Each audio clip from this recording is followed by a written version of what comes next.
Hello Internet, Gino, aka That Pinguino, here again with another deep look. I'm taking another look at Final Fantasy VIII and the junction system. This time it's going to be junction 102, 201. It's going to be the next step up from the basic junctioning I showed last time, and I'm going to show you how to really break this game. So last time I showed how the junction system just allows you to equip magic as though it were a sword or a weapon in any other RPG. So if my base strength's 20, I equip a water spell to it, now it's up to 40. But water is actually a pretty terrible spell. You get it really early on. It's one of the first ones you can really max out at 100, but in the grand scheme of things it's not perfect. What we really want is something like Tornado, which is a really great spell, really easy to get a 100 of early if you know what you're doing, and it junctions really well with strength. So how we're going to do that is with this card mod ability, and by turning these abyss worms into windmills. So how does card mod work? It lets you turn cards, playing cards, from the Final Fantasy VIII card game, Triple Triad, which is a dope card game. It's awesome in its own right. You should really check it out if you check out Final Fantasy VIII.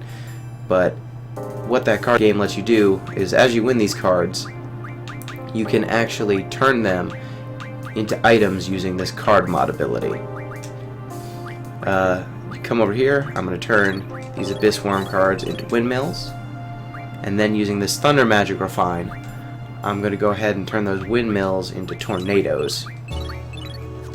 So what I just did was actually bypass about 2 discs worth of content. You won't see Abyss Worms until disc 2 at the earliest. You probably won't see tornado spells until disc 2 most of the time. But since I played the card game a little bit, I now have 80 tornado spells, and my strength jumps up from 40 to 58. So last time I looked at junctioning, Squall's base damage with 20 strength was about 90 damage.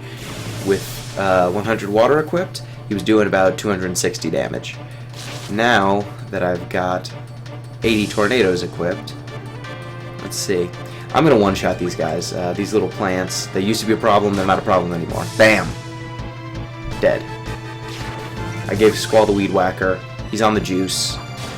And I can just cut things down like crazy. Basically, I'm going to one-shot everything for the rest of this entire disc.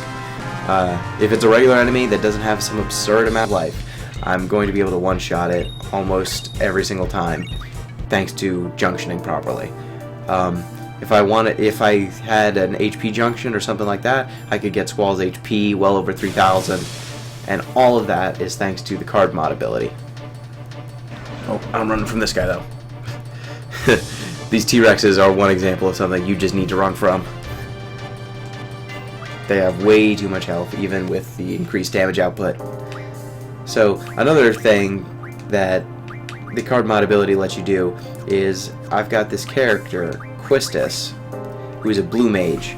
Her limit breaks are based on enemy attacks, so how she gets new limit breaks is actually by using items.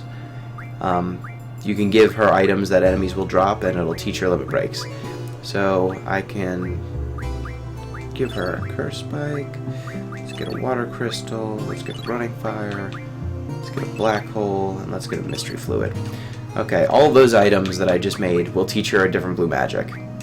So she's got level 20, level question mark death, aqua breath, Gatling gun, acid, and all of those abilities are things she probably won't get until disc 2, late disc 1, early disc 2, and the game is now broken. It just happened. It was really uneventful, but Quistis learned Degenerator. That means the game is broken. Final Fantasy VIII's over, love is dead. In teaching Quistis this ability, she now, let's just see what that ability does. Kill one enemy. It just straight up kills a single enemy. It never misses. It will always kill a regular enemy in one shot every time. It's just that good. That T-Rex I just ran from, if Quistis was in this party, I wouldn't have ran because it would have just been dead. And since Final Fantasy VIII just lets you use limit breaks whenever your HP is low, I can do that every single fight as long as Quistis is rolling with my crew. It's like just junctioning to get your stats higher is broken enough most of the time, but giving her that limit break on disc 1 before even leaving the first level in the game, it's crazy. Yep. Hey kid, cards. So now that I'll play a little bit of that card game I just mentioned. Triple Triad. Oh.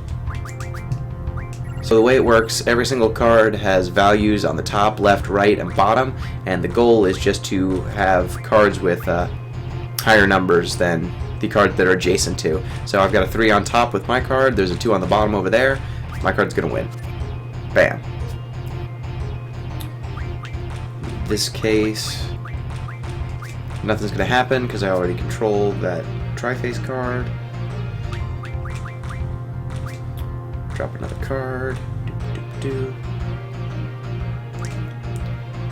9 is greater than 2, 9 is greater than 5, so flip. And I win. So now I'll go ahead and grab a Tom Barrier card. And that's how the card game works. It lets you basically bypass a whole bunch of the leveling you have to do in Final Fantasy VIII. It bypasses a whole bunch of mechanics like making weapons. I could get Squall's best weapon on disc 1 or 2 using the card game to cheat items. And also worth mentioning, that card mod and those refining abilities come from Quetzalcoatl over here, whatever. And he's the first GF you get. You can get card mod from the word go. So you can basically, Final Fantasy VIII gives you every single tool to break the game from the very outset, which is something that's really unique. As soon as you know what you want to do when you play Final Fantasy VIII, you can just go ahead and do it, which so few games actually let you do that. As long as you know what you're doing, you don't have to grind, you don't have to wait a few hours, you don't have to say, well, maybe one day I'll replay and I'll do the Chocobo side quest in Final Fantasy VII, and then I'll get Knights of the Round, it'll be crazy. No, Final Fantasy VIII is just like, put the disc in the tray, know what you're doing, and you're done. You can break the game. You can make it as hard or as easy as you want it to be. Now, also worth mentioning, all this turning items into magic and items into other items into magic, all this system doesn't actually involve money at all. The economy of Final Fantasy VIII, money is not a factor. I've got 3,000 G over here, 3,000 Gelt, 3,000 Gelt, and you can't buy anything worthwhile with money in Final Fantasy VIII. All you can buy is some potions, some Phoenix Downs, like some healing items. Those don't really help you in fights that much. They don't really help you get stronger characters. Oh wow, I didn't one-shot that guy. Alright, I stand corrected. If I don't get a critical hit, maybe I don't always one-shot things. There we go. But 9 times out of 10, I'll one-shot it. That's really what I love about this game. It's what makes replaying it so fun, is that you can kind of just fast forward to the fun parts. If you want to, you can make the game really easy and just play it for the story again. It's really easy to show to other people because you can jump straight to the interesting stuff. Yep, so this is just one thing I really like about Final Fantasy VIII. You should check it out. It's available on Steam, it's available on PSN, PlayStation 1, whatever you want. Check it out. Well, hope you enjoyed the video. Thanks for watching. If you like the video, just let me know. And I'll keep churning these out. Peace.